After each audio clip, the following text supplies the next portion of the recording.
This book, Fools, Frauds and Firebrands, has a history, as many of you know, and it has a history in being thinkers of the New Left originally, that appeared in 1985-86.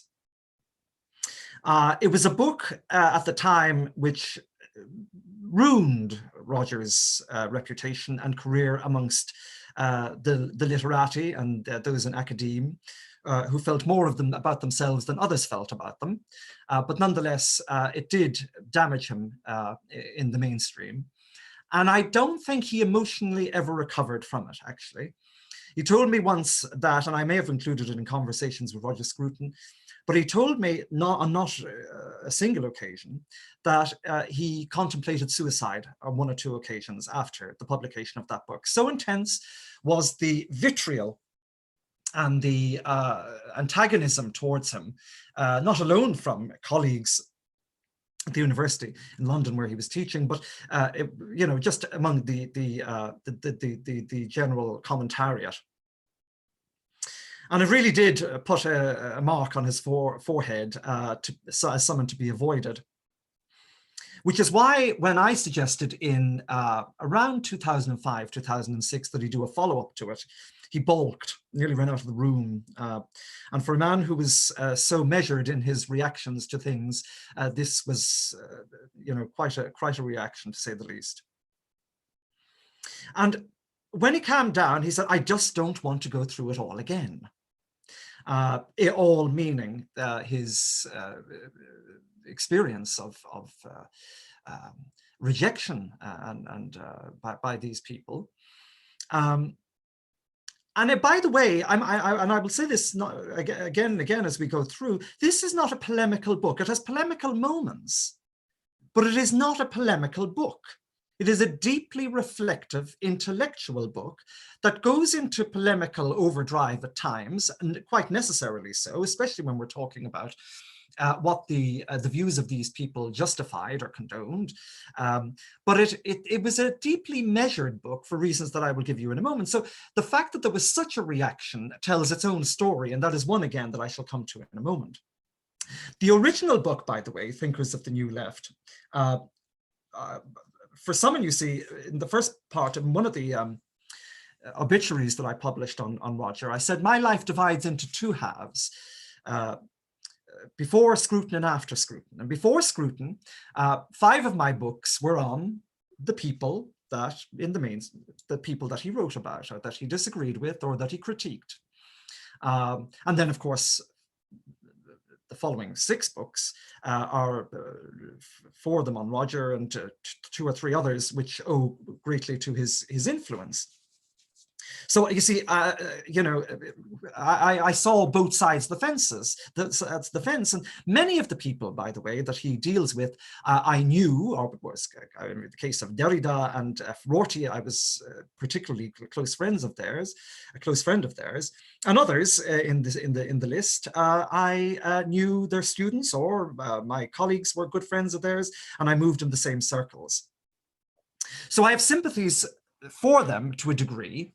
But we'll tease that out again as we go along. But he did too, because the one thing that he said, I said to Fisher a while back, I said, well, the fact that you want me to do this book is good because I'm its surrogate father. I named the book, actually. He needed a title. I thought about it, and I said, Fools, Frauds and Firebrands. He thought it was a good title, but he said immediately, well, you see, Mark, not all of them were fools by any measure. And of course, they weren't fools. A lot of them were geniuses, as you'll see as we go through. Not least the one he admired most, Sartre, and who he wanted to be considered like in his public profile. But more of that anon when we move on to Sartre next week. Now, of course, you do have fools there, insofar as not unintelligent, but people who never thought about the consequences of what they wrote or spoke. For instance, one individual who I wished he had, and I tried to prevail upon him to include him in the 2nd edition, and that was R.D. Laing, the Scottish psychoanalyst. who more than anyone else exemplified, along with Louis Althusser, as we'll see later, exemplified kind of sinister kind of schizophrenia ran through his writings and his person. His whole attempt to demolish the family as the bedrock of stability in society so the people could be liberated and find their true, authentic selves and their true freedom and so on, was an abomination. If you read on R.D. Laing, by the way, you'll find that most of his children either ended up mad or committing suicide. The surviving one said, well, isn't it amazing how this man spoke about nothing but the family, and yet he was never around us. Anyway, he died in a fit of melancholia from a heart attack while playing tennis in the mid-80s. But he was at the other end of Roger's scorn, and rightly so up to that point.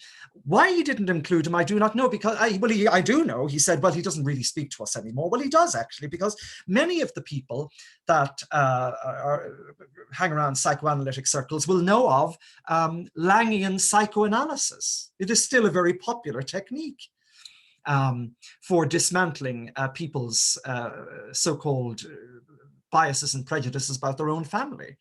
So you come in to get cured and you end up sick. And that's kind of passed off as your cure.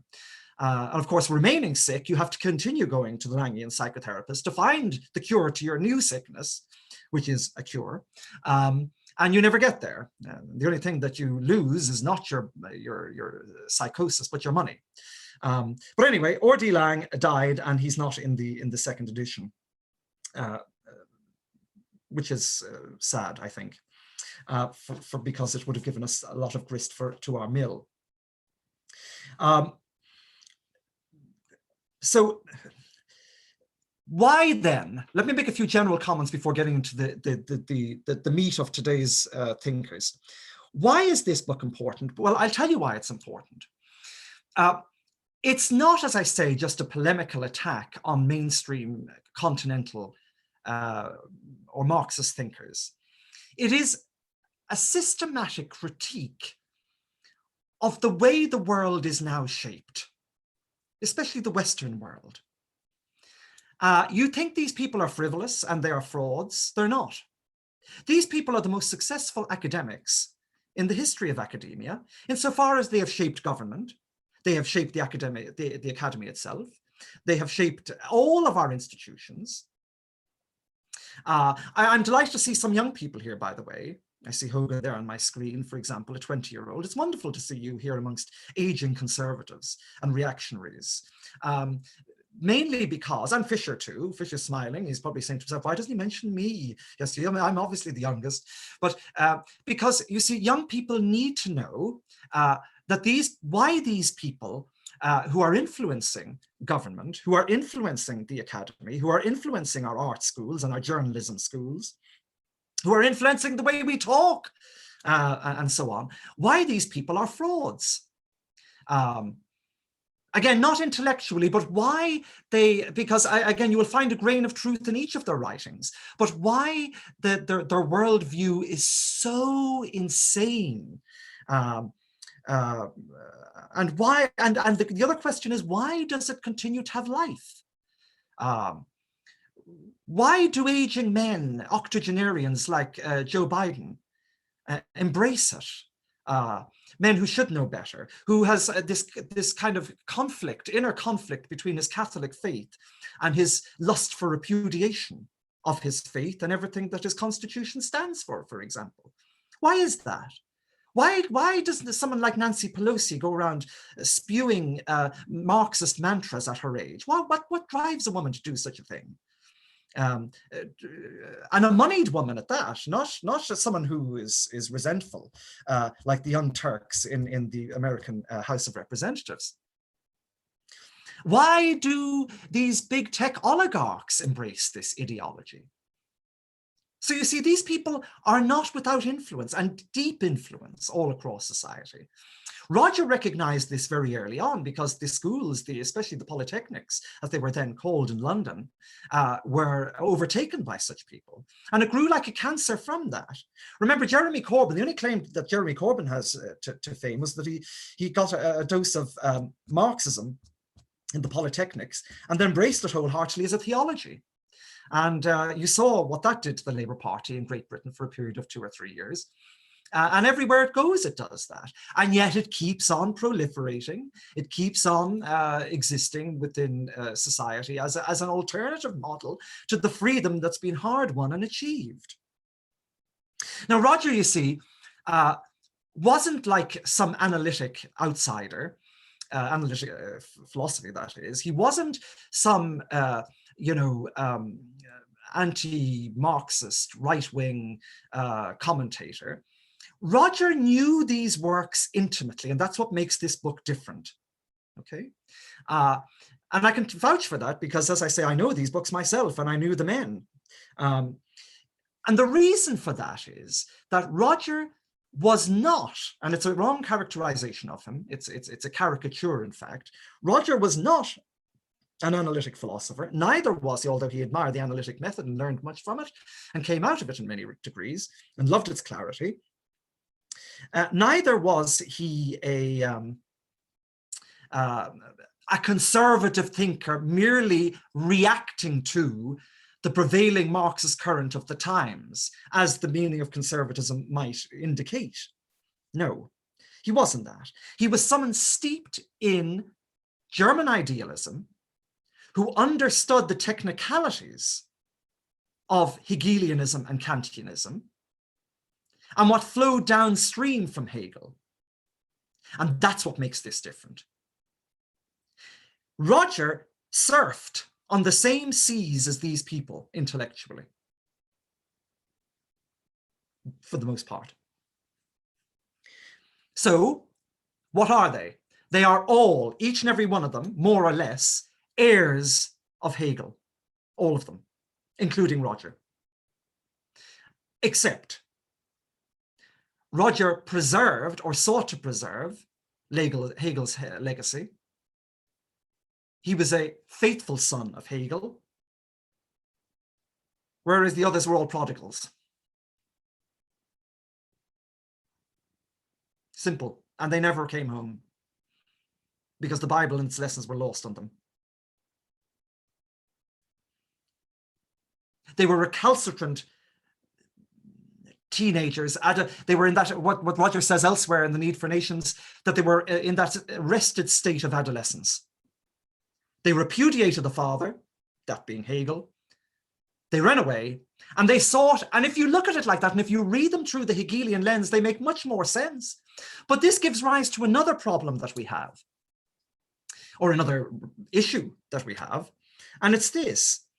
Did Hegel really influence the modern world so profoundly that German idealism has shaped it the way it is today? And the answer to that is quite simply yes, actually. You might say, well, that happened through Marx, being the first of the recalcitrant teenagers, and being the influence for all his siblings who came after him, his intellectual siblings. But it was Hegel's great, insight, is the most profound insight, that man's inner desire, his deepest desire, is for home, is for settlement, is for belonging. And what Hegel did was he elevated that to a philosophical principle that became the guiding scruple of all his writings, whether it be on law, whether it be on morality, whether it be on the arts, whether it be in religion, whether it be on history, whatever. And that quest for home and belonging is an intellectual quest. It's what I call a philosophy of homecoming. And we'll explore more about what that means in a moment. But what we have then in what happens with Marx, who fleshes out Hegel for the modern world, unfortunately, because you see, look at it like this. Those of us who are called conservationists or conservatives or patriots, or whatever you want to say, or those who admire Western civilization, are all lovers of home. We are all lovers of the institutions that protect home, that allow us to identify with home. We are who we are in and through our participation through the institutions of the state. Whether it be the legal institutions, the educational institutions, the artistic institutions, the governmental institutions. That's how we acquire identity, and making them our own with each succeeding generation, modifying them as the need be, but always bowing in reverence to them nonetheless. There's a Burkean element to that, as in Edmund Burke, too. Without them, we are unfulfilled. Putting it very simply, and I'll go into more of this in detail when I have more time, thanks to the technical glitches, I'm cutting it short this evening, as Fisher said, so we can have a conversation. But we cannot find fulfillment this side of the grave, according to Hegel, without engaging art, religion, and philosophy. We cannot do it. And there's technical reasons why he says that, and again, I will flesh those out as we go through. But for Marx, and this you need to get if you're trying to understand this book and the thinkers in this book. For Marx, home is an important concept too, but it amounts to denying all of those institutions, repudiating all those institutions, in favor of what he calls the material base. In other words, if you were to read Hegel, and again, I'm sorry if I'm confusing people who don't know Hegel and Marx, but I'm trying to make it as simple as I can, and I will flesh it out as we go through, but just try and get the general idea. If you were to look at Hegel's dialectic, there is an early part of the dialectic called the master and slave, and dialectic, which is of pivotal importance, both for Hegel and, as it happens, for Marx. In its simplified form, it goes something like this. There is a master who owns a bondsman or a slave. The bondsman, or the master, is like an East or a West Coast or a London liberal who sits there in his mansion or her mansion, surrounded by all the goods that he or she has accumulated through wealth, through purchase. In order to keep her in the style that she's accustomed, she has servants, bondsmen, as Hegel calls them, cleaners and whatnot, groundsmen, to use on politically correct terms. And the master sits there luxuriating, thinking, isn't this a wonderful life? Seeing herself reflected in all her jewelry and her clothes and so forth, and this wonderful property that she possesses. She looks out the window and she sees the manicured gardens and the manicured fields and so forth and so on. Now, it's Hegel's point, and it's Marx's point too, but Hegel's foremost, because he invented the parable, that the person who really engages with all of this is not the master at all, it's the slave. The slave is the one who manicures the garden, who cleans the place, who makes the food, who dresses the master, who chooses the clothing, so forth and so on. And so by grasping, working on and laboring on all of these things, he or she makes them his or her own. In other words, the bondsman or the servant or the slave feels more at home within the master's home than the master does. The master buys all of this, but never comes to know it in its true essence. Doesn't know how to mow a lawn or to engage with vegetables and manicure lawns. Buys clothes, but never makes them. Tends to the table when the guests come, pretending that when he or she gets compliments about the food, that, oh, thank you very much, as if he or she made the food. No, it's the servant who makes the food. and sees him or herself reflected in it, it becomes part of who she is. And it's through this engagement and this labor that they overcome the alienation which is intrinsic to our natural condition from the time we arrive on this earth. And it's our purpose as Hegel to overcome that alienation in the name of freedom. So in other words, when looked at it, the master becomes the slave of the slave. Why? Because the master is totally dependent on the slave. If the slave withdrew in the morning, the master wouldn't be able to do anything except employ a new slave. The master becomes the slave of the slave, and the slave becomes the master of the master. He has a certain form of mastery over the master, insofar as without him and his activity and his work, the master is lost. Now you can see where this is going for Marx. Insofar as we, the bourgeois class, are alienated from everything and everybody, whereas the worker is in tune with the reality of the world, sees him or herself reflected in the contours of the world, and thus has overcome alienation through work and labor. And in other words, and there is a certain degree of truth in what Marx says, actually. I mean, the fact is, as a point I made in my own book, The Philosophy of Homecoming, is that we are all masters now, to a degree. We all depend upon, we take up our phones, click. I want something now. I don't have to work for it, it arrives at my door. I want to read a book, click. Where is it? And you start getting impatient if it doesn't show up the next morning. We work for nothing and we need everything. We don't know how to till the land. We don't see ourselves reflected in the world. I mean, the great irony of the environmentalist movement is these people who are constantly going on about the environment don't know how to tend a garden, let alone a field or, forest. Because they're stuck constantly in this virtual world, which is totally detached from that. So that's the degree of truth that there is in it from Marx's point of view. But the problem is that Marx stops there. And fulfillment comes through work and work alone. And not only work for oneself, because that leads to private property, which again is the most alienating of all features of experience for Marx, and has to be abolished because of that, but common ownership, where we see the whole community reflected in the contours of the earth through our joint and communal labor. And that's where it stops.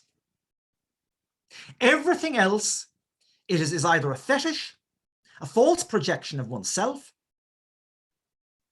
and therefore the superstructure, as he calls it, that has to be eradicated for the base, which is socialism or communism, to emerge from this capitalist mastery, to use the expression, the vernacular of the master and slave parable. So what happens to all the rest of it? What happens to all of those things which truly give us fulfillment, as we know, such as spiritual comfort, political order, moral constraints, legal identity, aesthetic pleasure, aesthetic prowess.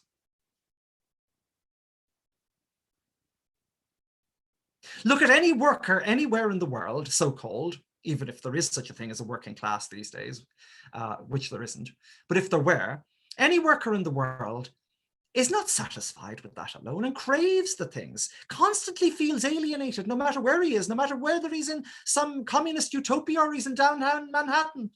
Unless he or she can engage those things, they will constantly feel somewhat alienated from the world and from their fellows. Which is why if we have classes still today, it's because of that. People who are alienated because they do not identify with these things, because they don't know how to, for lack of resources, lack of education, or whatever it might be, and people who do. They are more comfortable in the world. People who engage those more spiritual, as Hegel called them, playing on the word Geist or consciousness, those spiritual elements of experience. So you engage the world through labor, and at day's end, what do you have? Well, Adorno will tell us what we have, and we'll come to that later on, even though he's not, he doesn't feature on a chapter on his own in the book, but he will tell us what we have. But basically what we have is very little.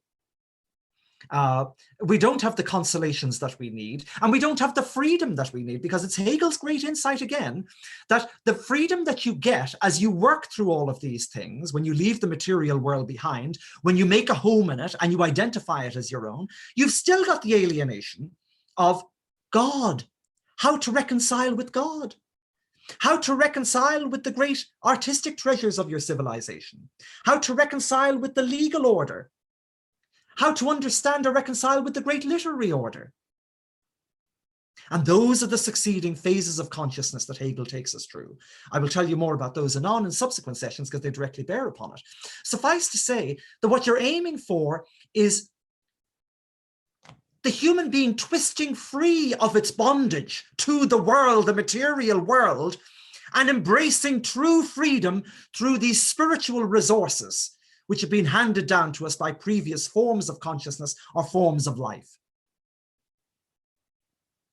Engaging them, making them your own, and allowing them to speak through you. And thus the world becomes free for you, because you become a being who is no longer alienated from the world, but totally at home in it. Everywhere you look, you can see a reflection of yourself, because you have made this your own, and you can see the world smiling back at you because of it. And that's how real freedom, freedom from bondage, freedom from dependence, freedom from alienation happens. The freedom that Marx talks about is not real freedom. Hegel gives you real freedom. The freedom that we enjoy, which of course is called alienation by Marxists, but the freedom that, the real freedom that we possess is not the freedom that Marxists or neo-Marxists or postmodernists talk about these days. That's a utopian freedom, a freedom that's never realized. Now, it's easier, as you've probably been discovering if you've been reading this book, it's easier to defend the utopos, the non-place, the utopia, than it is to defend the topos, or the place in which you live. Hogan and Fisher are young men, and they have the job to go out and to tell their peers, most of whom despise their own heritage and their culture and their countries and their place, why this is worth fighting for and giving your life for, why it's worth preserving and not destroying, why it is not merely a superstructure upon the real, authentic base, why we're not living in authentic lives, but authentic reality.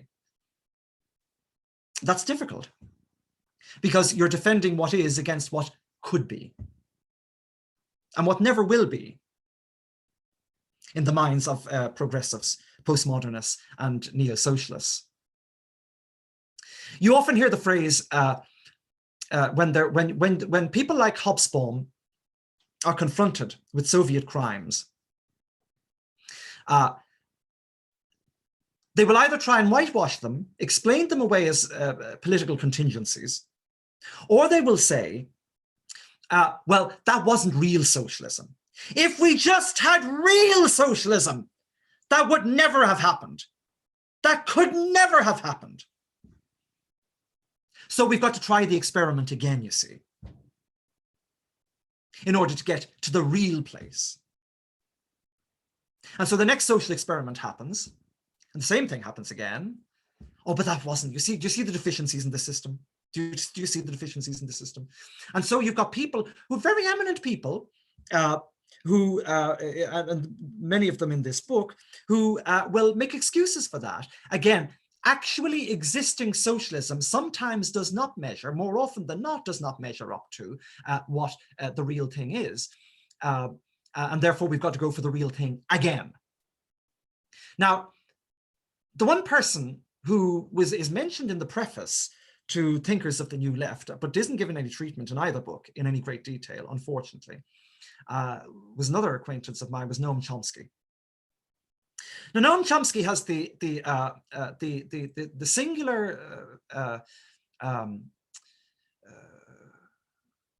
advantage, in inverted commas, amongst his peers, of being his leftist peers, of being a person who actually did defend the actually existing socialist entities that came into being. Most famously that of Pol Pot and his experiment, his diabolical experiment in Cambodia, and so on. So it's not as though they are without cheerleaders for existing socialist dramas. Indeed, I mentioned, I think before in one or two other contexts, which one or two of you may have been at, that it wasn't unusual for me, and I don't think it's anybody unusual. I think Paul may be able to speak to this as well if he's a recovering academic, as he says. It was not unusual for you to walk into a left-wing academic's office and see proudly displayed either Gaddafi's Green Book or Mao's Red Book, Little Red Book. Mao made much of his smallness. He didn't go in for the small man syndrome. He enjoyed his smallness. So it was the Little Red Book. And it would often astonished me that these tenured professors with whom I shared offices would sit there smugly earning 100,000 a year and sporting posters on their walls of liberation and Little Mao's book, Little Mao's Red Book, Little Mao's Little Red Book. So you see, we're not dealing here with abstractions. We're dealing here with concrete stuff that works its way into the classroom. And when it works its way into the classroom, as it did with the likes of Hobsbawm and Thompson, less so with Thompson, as you've probably realized by now, insofar as he, unlike Hobsbawm, did not think along the classical Marxist lines that what drives history, and therefore what drives the dialectic, is class struggle, is the slave constantly trying to tear down the capitalist enterprise of the master. That's not what drives. In other words, economic forces do not drive history, according to Thompson. He was right about that, even though he was a sympathetic Marxist. What does drive history? What does drive us to reform our forms of consciousness or our forms of life? Hegel tells it quite simply, and this is why Roger is the true son here, and not one of these adolescent sons, insofar as Hegel tells us that it's our desire for self-recognition that changes one form of life to another form of life, or as he puts it, one form of consciousness to another form of consciousness. Not one set of material conditions, as Marx would say, to a separate set of material conditions. No, one form of consciousness, because that's how we relate to the world after all, not through just our bodies and our hands and our appetites and our desires, but through our consciousness. That's what mediates between us and the world. So one form of consciousness gives way to another form of consciousness. One form of life gives way to another form of life. One historical epoch gives way to another historical epoch through our desire for self-recognition, self-determination. Now, what does that mean? Well, the driving motor for Hegel is recognition. The world, you see, belongs, as we belong to it when we're children, is alien to us. We don't understand it.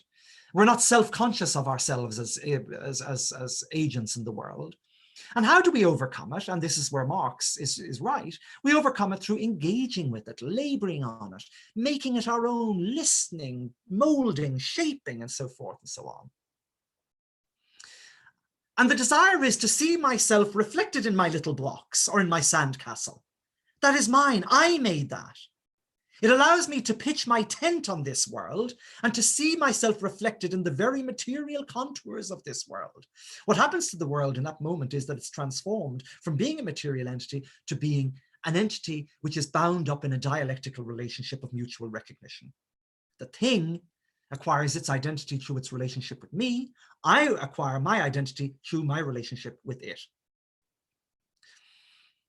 But I move on. I don't stay stuck with sandcastles and bricks, plastic bricks. I move on. because my desire for self-recognition surpasses that moment of consciousness. And historical epochs are the same. We start off by worshipping, let's say in the philosophy of religion for Hegel, we start off by worshipping animals, mountains, trees, bricks, alien objects. And the whole process of history is to overcome that alienation until God becomes man and man becomes God. In other words, God becomes another human being, another consciousness facing us that we can recognize in ourselves, and he recognizes himself in us. As Hegel would put it, the finite is only the finite by virtue of its relationship to and difference from the infinite. The finite acquires its identity through the infinite. The infinite acquires its identity through what is finite. Which is why Richard Dawkins can't talk about anything but God. God is bound up with his, intrinsically with his identity. If he were to refute or to repudiate God, he would have nothing to say. You affirm that which you deny. It's Hegel's great logical sleight of hand to talk about this identity amid difference.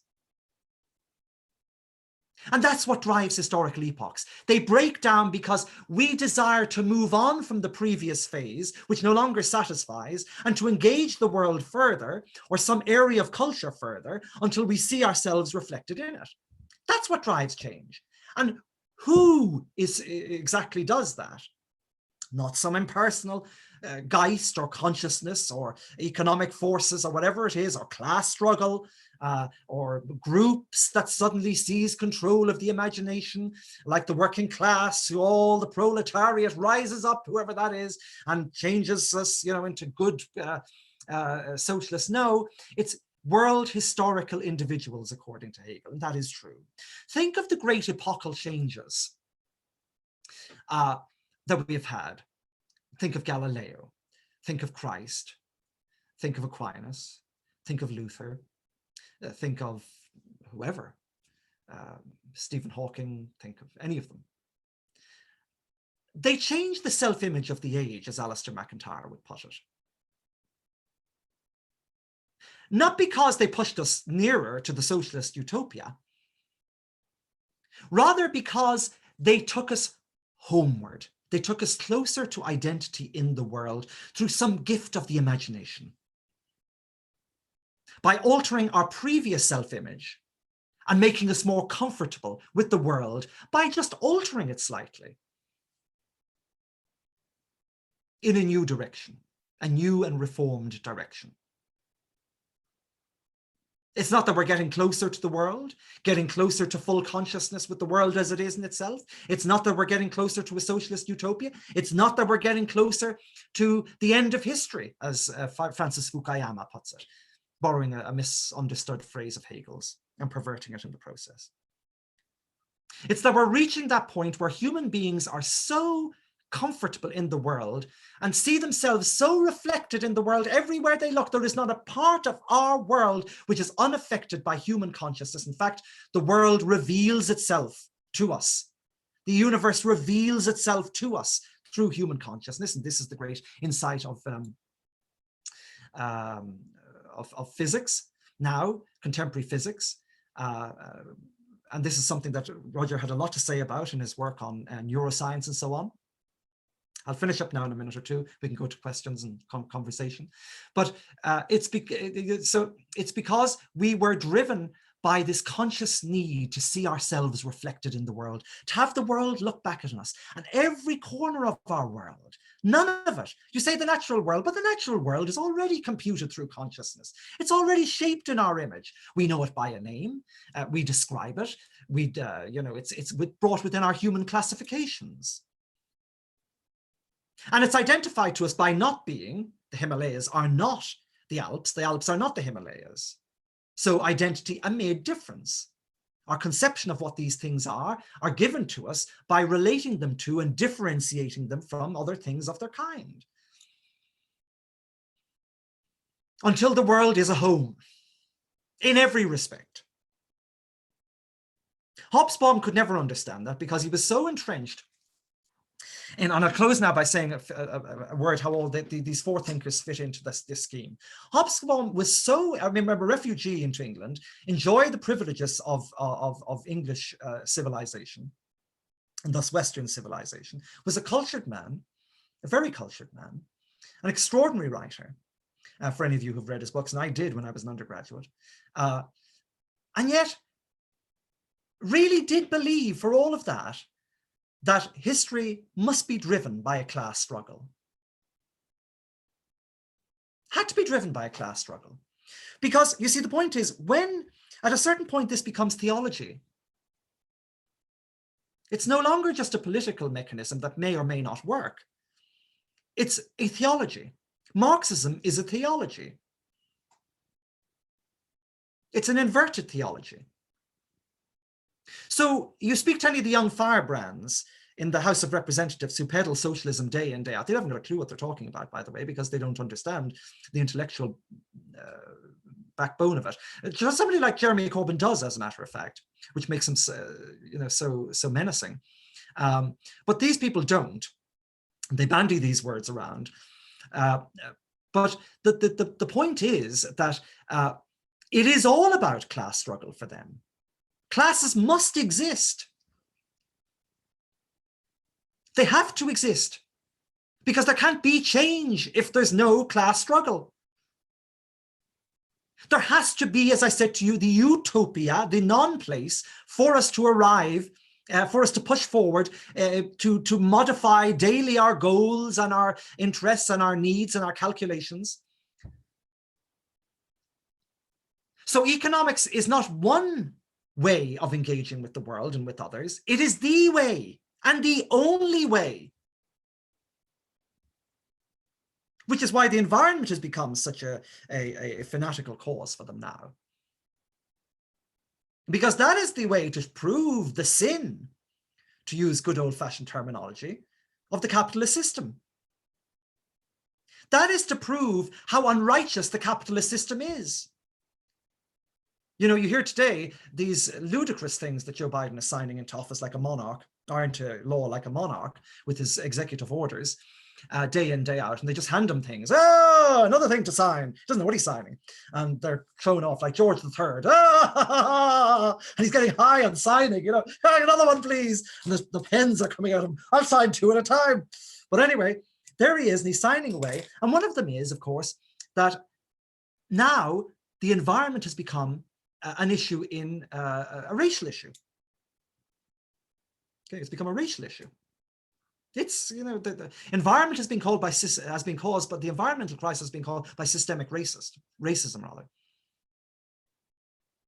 Why? Because many of the working class are blacks. And they're the ones who feel the brunt, because they have to live in the cities, of the environmental degradation. So how do you solve the problem of racism and the environment in one? You get rid of the bourgeoisie. Simple as that.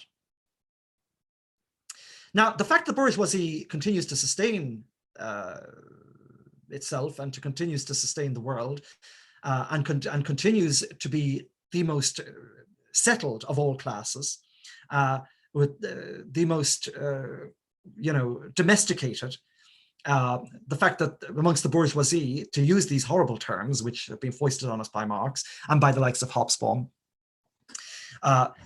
remains the driver of educational and cultural change. The fact that they have that is the bourgeoisie alone has produced these people who are the world historical figures that I mentioned for Hegel. The fact that they have done so means nothing to Hobsbawm. It does mean something to Thompson. And the fact that Galbraith and Dworkin live as bourgeoisie, and yet in the case of Galbraith, equates in a sort of underhanded and sinister way capitalism with actually existing communism, insofar as the subjects in both communities, the communist community and the capitalist community, are manipulated and controlled. as if, as what the point Roger rightly makes, as if the control in communist society is somewhat equivalent to the control exerted in capitalist society through, subtle advertising and so forth, in order to manipulate our desires and so on, that somehow that's equivalent to the type of exertion that you get in the concentration camps of Stalin, is an abominable thing to say. But it is the type of thing that Chomsky comes out with too. All East Coast liberals, by the way, and that is the hypocrisy that you find here amongst all of these people. There isn't a single one of them, when I'm looking down the list here, not one of them, with the one exception of Habermas, who I also knew, a decent if boring man. I remember Habermas, just a little aside before I finish, Habermas came into my office. He spent 3 days there, not in my office, but occasionally I had him for tea in the office. And I said, you know who sat in that chair last week? I said to him, oh, who did you sit in the chair last week? And I said, Alistair McIntyre. Oh, I find him very boring. And I didn't know whether to laugh or cry. Habermas calling anyone else boring. I mean, I really did feel like saying, is that a joke? Anyway, I thought better of myself and wasn't that impolite. But anyway, with the exception of Habermas, who was a decent man, his only crime is that after a few pages you would be fit to throw yourself off a building, but at least he didn't actually encourage people to do so like Lang or Althusser.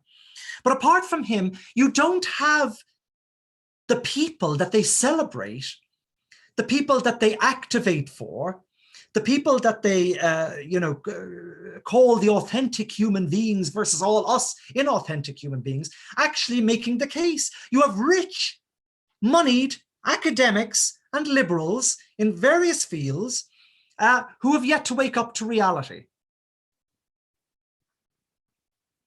I will say, just in closing, that I'll introduce two terms for you, both of which Roger used widely. You could say that all these people are in a state of,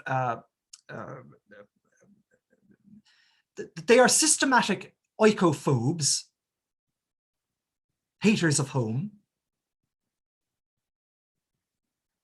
They hate their home in the way I've described it to you tonight in the Hegelian Marxist vision. Whereas those who are faithful heirs to Hegel are faithful to oikophilia, or love of home. Hegel loved home. And his vision of the world is everywhere. We don't know it, we can't say it, we can't articulate it, as I am now, for the most part, but it is our world.